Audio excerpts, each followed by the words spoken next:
Dinosaur, एक रहस्यमय दुनिया की सैर, जंगल की आवाजें। होस्ट दोस्तों, क्या आप सोच सकते हैं कि कभी इस धरती पर हमारी नहीं बल्कि विशालकाय और खतरनाक जीवों की हुकूमत थी? जी हाँ, हम बात कर रहे हैं डायनासोर की, जो करीब 7 करोड़ साल तक इस दुनिया पर राज करते रहे। आज की वीडियो में हम जानेंगे कि डायनासोर कौन थे, वे कैसे रहते थे और आखिर उनका अस्तित्व कैसे खत्म हो गया। तो चलिए चलते हैं इस रोमांचक सफर पर। डायनासोर क्या थे? होस्ट दोस्तों, डायनासोर कोई काल्पनिक जीव नहीं थे, वे असल में इस धरती पर मौजूद थे। ये जीव पहली बार 23 करोड़ साल पहले धरती पर दिखाई दिए। उस समय पृथ्वी का वातावरण आज से बिल्कुल अलग था। डायनासोर ने जुरासिक और क्रिटेशियस युग में अपनी तरक्की की चरम सीमा तक पहुंचकर धरती पर राज किया। ये कई तरह के थे, कुछ छोटे, कुछ विशाल, कुछ शाकाहारी और कुछ मांसाहारी शिकारी। डायनासोर की अलग अलग प्रजातियां। बैकग्राउंड: टीरेक्स की दहाड़, ब्रैकियोसॉरस पेड़ की पत्तियां खा रहा है। होस्ट: वैज्ञानिकों ने डायनासोर को 2 मुख्य समूहों में बांटा है।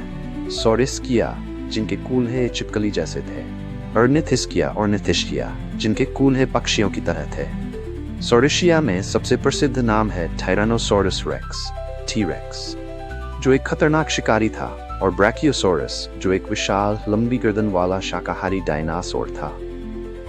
ऑर्निथिशिया डायनासोर जैसे ट्राइसेराटॉप्स और स्टेगोसोरस ज्यादातर पेड़ पौधे खाने वाले थे। बैकग्राउंड: ट्राइसेराटॉप्स बनाम टीरेक्स की लड़ाई। 3. टीरेक्स, सबसे मशहूर dinosaur. Host: tyrannosaurus rex, T rex को इतिहास का सबसे खतरनाक शिकारी माना जाता है। ये 40 फीट लंबा और 10 फीट ऊंचा होता था। इसकी तेज नजर, जबरदस्त सूंघने की क्षमता और नुकीले दांत इसे एक परफेक्ट शिकारी बनाते थे। बैकग्राउंड: टीरेक्स दूसरे डायनासोर का शिकार कर रहा है। लेकिन क्या आप जानते हैं कि टीरेक्स के हाथ बेहद छोटे होते थे, फिर भी ये अपने दौर का सबसे खतरनाक शिकारी था। सौर, सबसे बड़ा डायनासोर कौन था? होस्ट: अगर साइज की बात करें तो अर्जेंटिनोसोरस को सबसे बड़ा डायनासोर माना जाता है। ये 7 फीट लंबा और 4 टन तक भारी हो सकता था। अर्जेंटिनोसॉरस की तुलना सोचिए, अगर ये आज जिंदा होता तो क्या नजारा होता। 5. डायनासोर का अंत कैसे हुआ? धरती से टकराता उल्कापिंड। आखिर डायनासोर खत्म क्यों हो गए? सबसे प्रचलित थ्योरी कहती है कि 6 करोड़ साल पहले एक विशाल उल्कापिंड मेक्सिको के पास समुद्र में गिरा। इससे धरती पर भयंकर आग लग गई, वातावरण में धूल भर गई और जलवायु पूरी तरह बदल अस्तित्व के लिए संघर्ष कर रहे हैं। कुछ वैज्ञानिकों का मानना है कि ज्वालामुखी विस्फोट और जलवायु परिवर्तन भी डायनासोर के खत्म होने की वजह हो सकते हैं। 6. क्या डायनासोर आज भी मौजूद है? पक्षियों का झुंड उड़ रहा है। एक चौंकाने वाली बात यह है कि वैज्ञानिक मानते हैं कि डायनासोर पूरी तरह विलुप्त नहीं हुए। जी हाँ, आज के पक्षी है।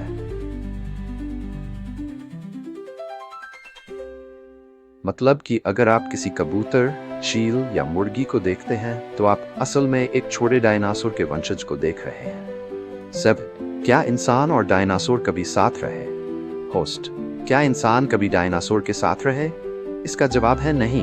इंसान सिर्फ 2 लाख साल पहले धरती पर आया, जबकि डायनासोर 6 करोड़ साल पहले खत्म हो गए थे। लेकिन इंसान हमेशा डायनासोर से प्रभावित रहा है, इसलिए हमने जुरासिक पार्क जैसी शानदार फिल्में बनाई।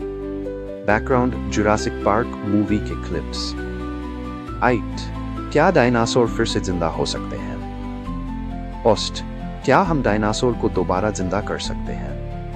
हॉलीवुड की फिल्में जैसे जुरासिक पार्क दिखाती हैं कि डीएनए की मदद से डायनासोर को क्लोन किया जा सकता है। वैज्ञानिक प्रयोगशाला में काम कर रहे हैं, लेकिन असल में यह बेहद मुश्किल है, क्योंकि डायनासोर का असली डीएनए लाखों सालों में नष्ट हो चुका है।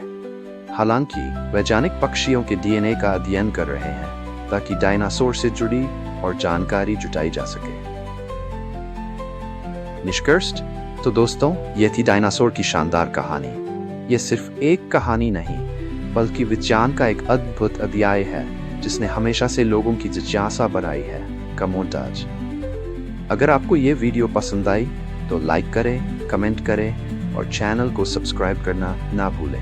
हम आपके लिए ऐसे ही मज़ेदार और रोचक वीडियो लाते रहेंगे। मिलते हैं अगली वीडियो में, तब तक के लिए डायनासोर वर्ल्ड से अलविदा।